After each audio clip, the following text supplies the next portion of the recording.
My mom moved to India a week after graduation and got a job teaching English. Louis was born a year later.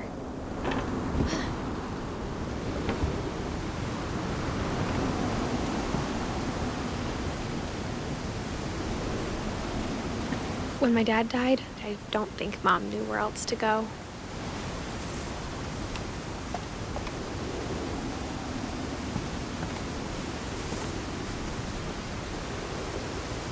I'm sure Edie was happy to have her back.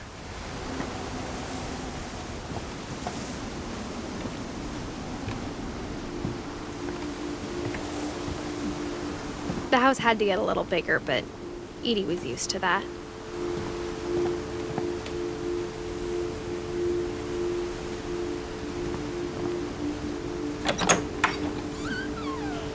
And for a while, things were good, almost normal.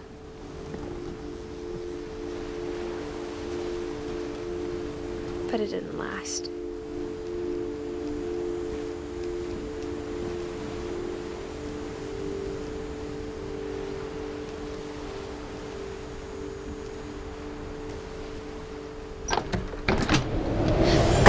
The beginning of the end was Milton's 10th birthday, when Edie gave him a castle.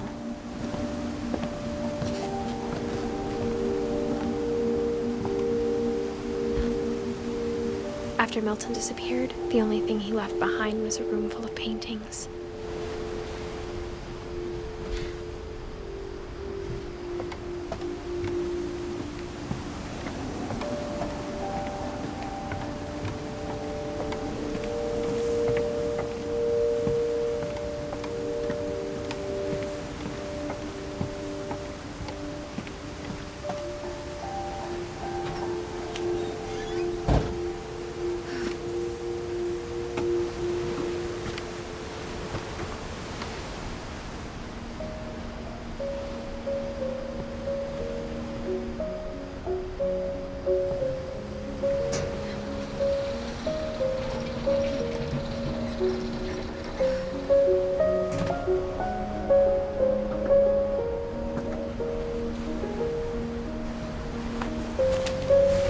Milton Finch in The Magic Paintbrush.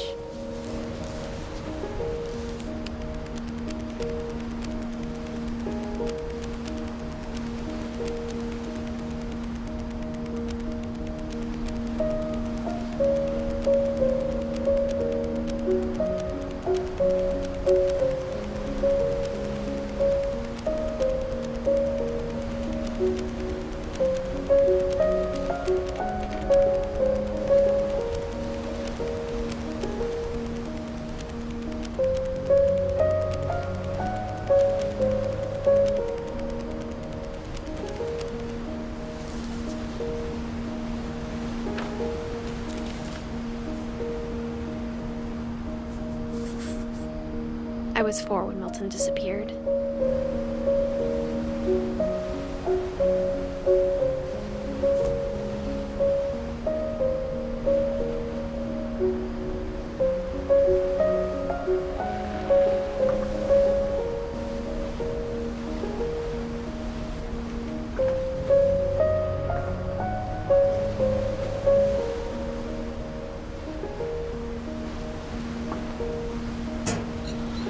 Mom spent months searching for my brother. Then she sealed the doors.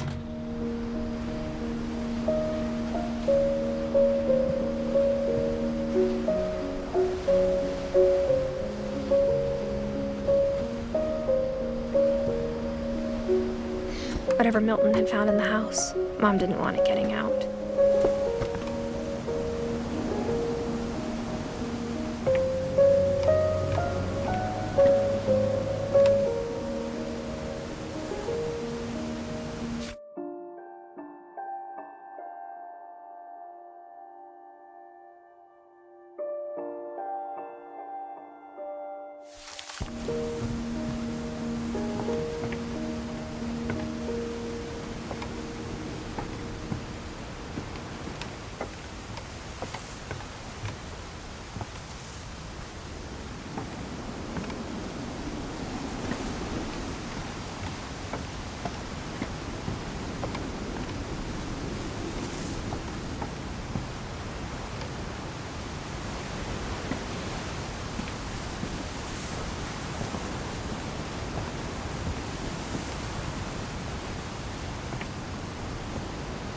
Mom definitely blamed Edie, but I think Louis blamed himself.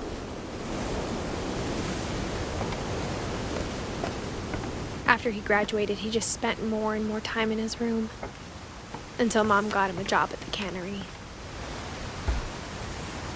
Everyone always told me to stay out of Louis's room, except Louis.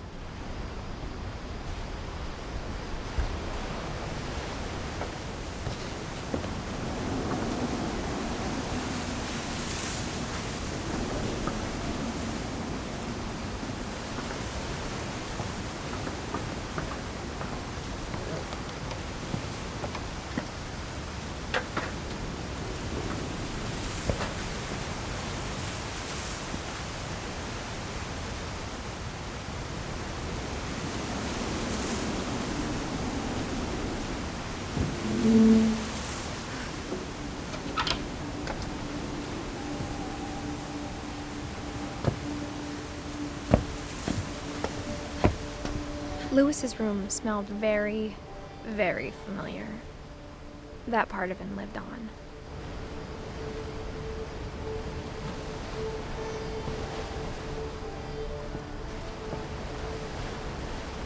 Louis and I spent a lot of time playing games together, but he was surprisingly bad at them. He died a lot.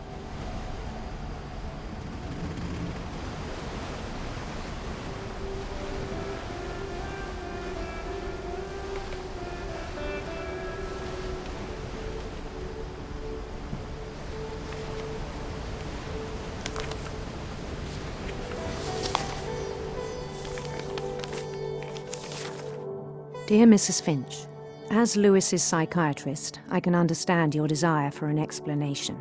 As I see it, the trouble began in January, shortly after we convinced your son to seek treatment for substance abuse. Newly sober, I believe Louis first noticed the monotony of his daily life.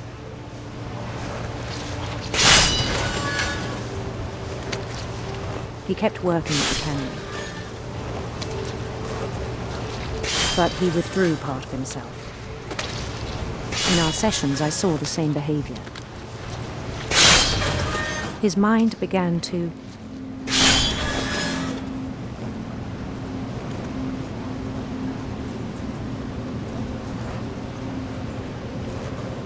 wander.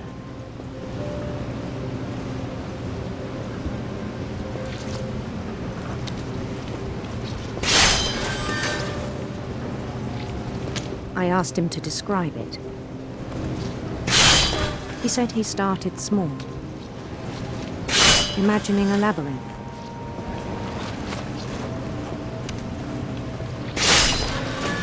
He'd feel his way about. Then something moved. Bats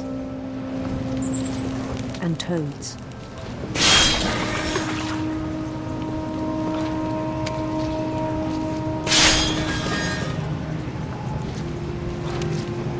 And things that have not names. He knew it was all in his head, but he took it very seriously. I had hoped he'd find himself.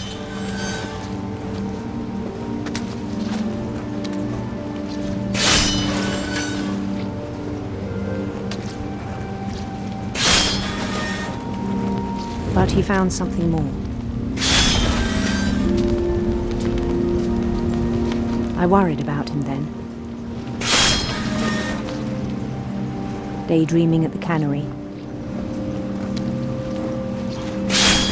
I spoke with his boss. But he said Louis had become a model employee. Methodical, tireless, focused.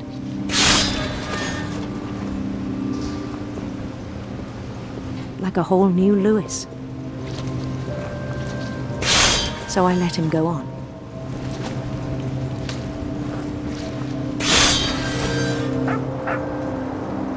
I even encouraged him.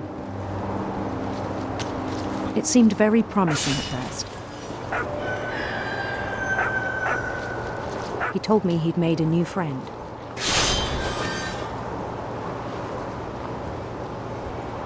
On the edge of a city he named Louis Topia. He built the city up slowly, brick by brick.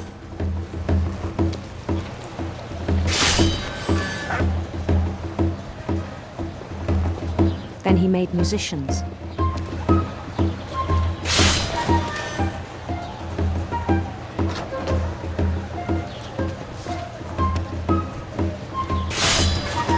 And songs for them to play. He talked about starting a band.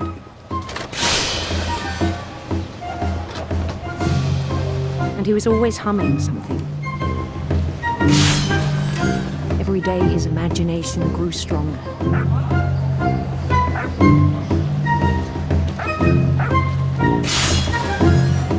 He no longer spoke at the cannery. But his chopping was as reliable as ever. Then one day it struck him that all the cheering crowds, even the stones under his feet,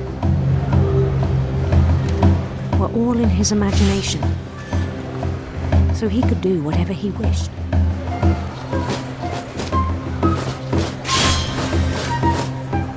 He held an election for mayor. And he won. They begged him to stay, but his mind was already wandering. It became a game for him.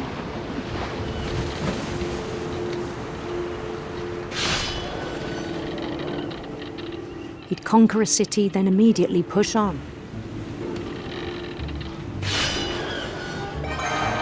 New Louisville.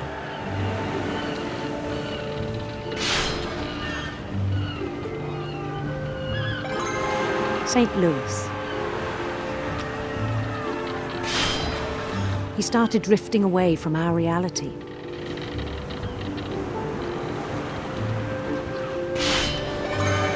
Minneapolis, until one day he forgot to go home from the cannery. Even as his mother pleaded with him, part of Louis kept sailing on.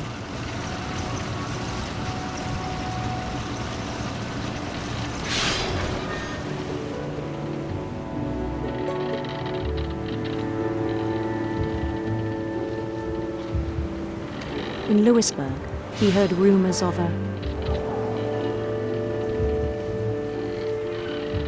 handsome queen.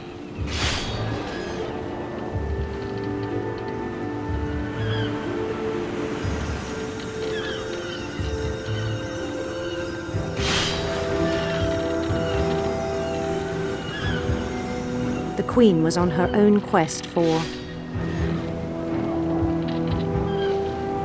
radiant rainbows.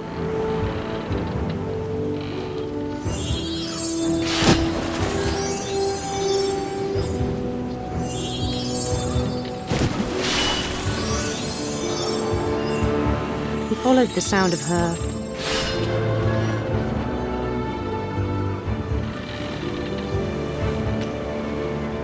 silver harp.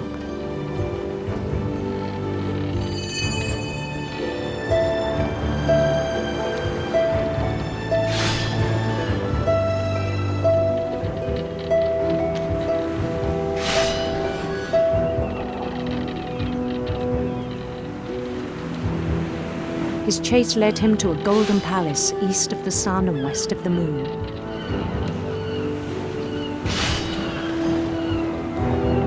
Even then, his logic remained sound. He knew the world was all in his imagination.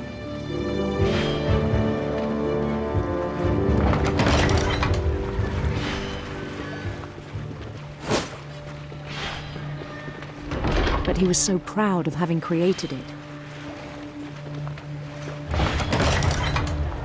In his own eyes, he'd become something greater than a king.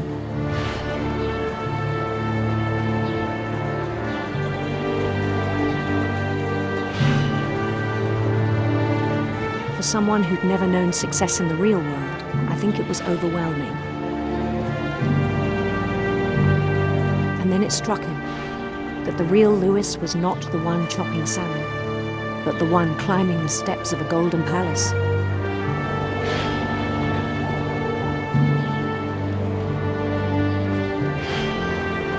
My imagination is as real as my body, he told me. It was hard to argue with him.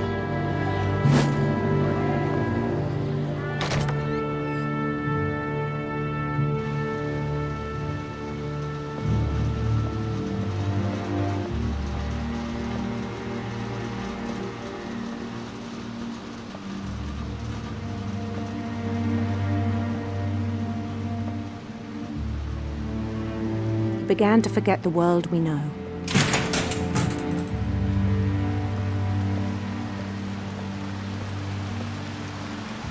I think it pained him to remember Louis, the cannery worker.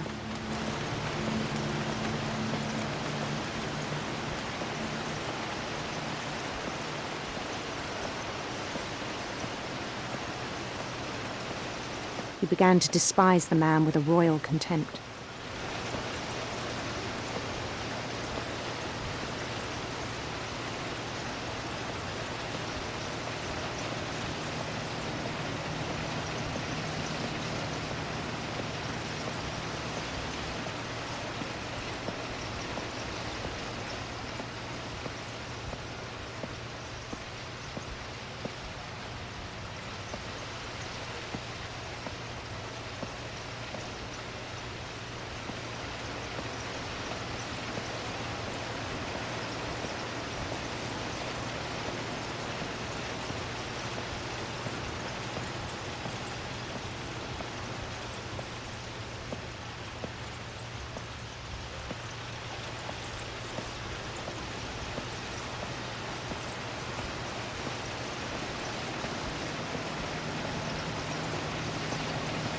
I still thought I could save him.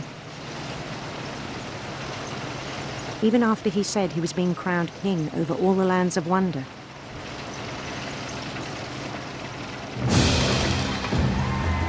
The palace would be packed with his companions.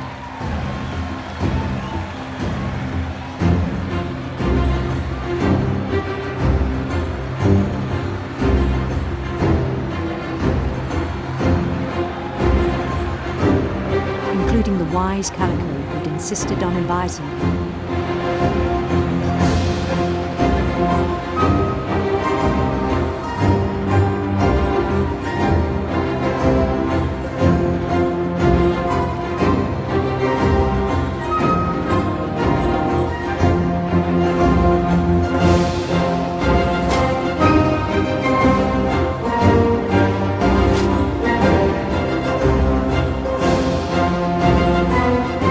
Waited, holding his crown.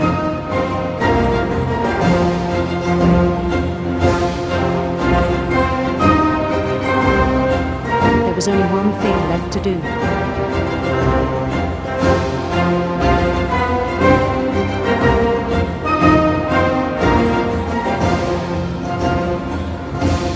Bend down his head.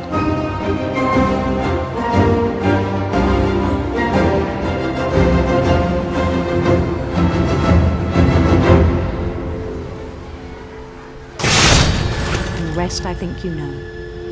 Mrs. Finch, your son was a kind man who will be missed by all of us who knew him.